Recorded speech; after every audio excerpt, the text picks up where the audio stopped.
मैं बता रहा हूँ, उसी पे आ जाता हूँ। जो अन्वेषक और शिक्षा मित्र हैं, उनके लिए बाकायदा विचार विमर्श हुआ है, लेकिन उसकी घोषणा नहीं हुई है, क्योंकि जो कैबिनेट केवल बैठक थी, मीटिंग थी कैबिनेट की, वहां पे कोई फैसले नहीं लिए गए थे, लेकिन जो फैसले पहले से आ चुके थे उनको डिस्कस किया गया और उनकी घोषणा की गई। और जब सत्र होगा अभी इसी महीने, तो उसमें बाकायदा घोषणा होगी। ठीक है, ऐसा नहीं है कि उन्होंने घोषणा भी कर दी होगी, तो वो लागू तभी होगी जब वो विधानसभा के द्वारा पारित होगी। तो जाहिर सी बात है कि इसको देखिए कि विधानसभा सत्र शुरू होने दीजिए, उसमें कुछ ना कुछ अच्छा निकल के आएगा। चलिए आजम जी, आपका जवाब मिल गया। कह रहे हैं कि विधानसभा सत्र शुरू होने दो, मतलब अन्वेषक शिक्षा मित्रों के लिए राहत मिल जाएगी, वो कह रहे हैं। फिर आप कहोगे थोड़े कि ये दिन सवाल और लोगों को थोड़े दिन और लोगों को बेवकूफ बनना चाहिए अभी। चलिए ठीक है, आगे बताइए।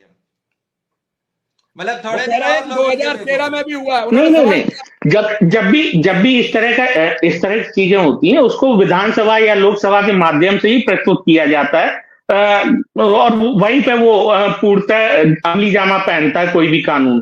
तो वहीं पे जाके ये सारी चीजें पता चलेंगी। और यहाँ बैठक में जो जो चीजों के पहले से निर्णय लिए गए थे, उन्हीं निर्णयों को बताया गया है कि ये चीजें हम करेंगे।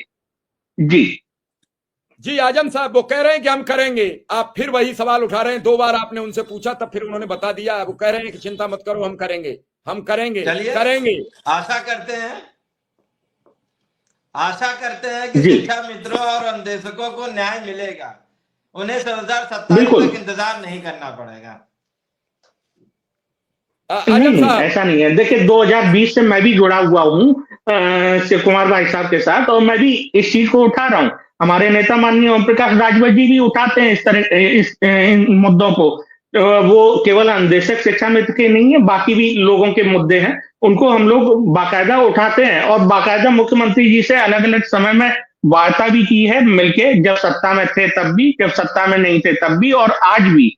आज के जब सत्ता में दोबारा से साथ हैं, सहभागी हैं, तब भी इन चीजों के ऊपर जब भी मिलना होता है मुख्यमंत्री जी से, उनके साथ बात करते हैं। अगर आपको याद होगा, अभी जब मुख्यमंत्री जी की रैली हुई थी, उस समय केवल उसी दिन हमारे नेता माननीय ओम प्रकाश राजभर जी उनसे मिले थे। उस दिन भी उन्होंने इस विषय में बात की थी। हुआ ये था कि केवल ये एक गलत मैसेज चला गया लोगों के ऊपर कि उन्होंने तुरंत बुला लिया लोगों को, और उस समय लोग लखनऊ में उपस्थित थे और रैली गाजीपुर या मऊ में हुई थी, जैसा मुझे याद आ रहा है।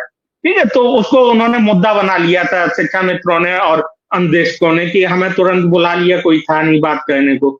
तो इस तरह की चीजें हुई थी, लेकिन बात तो हमारे नेता ने तब भी की थी माननीय मुख्यमंत्री योगी आदित्यनाथ जी से।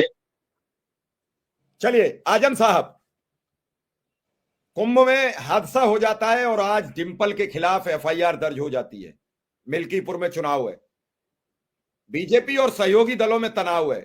आशीष पटेल और निषाद पार्टी के नेता डॉक्टर संजय निषाद कह चुके हैं हम अलग हैं। मुझे नहीं मालूम, उनका बयान आया है, उन्होंने माफी भी मांगी। उन्होंने कहा ऐसे हादसे हो जाते हैं। ओम प्रकाश राजभर ने बड़ा सदा हुआ बयान दिया, मैं तारीफ करूंगा। उन्होंने कहा कि जिन लोगों की जान गई है मैं उनके प्रति श्रद्धांजलि देता हूं। उन्होंने कहा कि जिन लोगों की लिस्ट आए, सरकार लिस्ट सार्वजनिक जल्दी करेगी और लिस्ट के मुताबिक सबको मुआवजा मिलेगा। लेकिन आज इंडियन एक्सप्रेस में खबर छपती है, कलकत्ता के 2 मृतक कह रहे हैं कि मुझे मृत्यु प्रमाण पत्र नहीं दिया गया। मध्य प्रदेश के एक और सज्जन कहते हैं कि मुझे भी मृत्यु प्रमाण पत्र नहीं दिया गया। ऐसे 3 नाम आए अभी। सिर्फ आगे कितने आएंगे अभी इंतजार करना पड़ेगा। ये जांच में कहां होंगे, कैसे होंगे। समाजवादी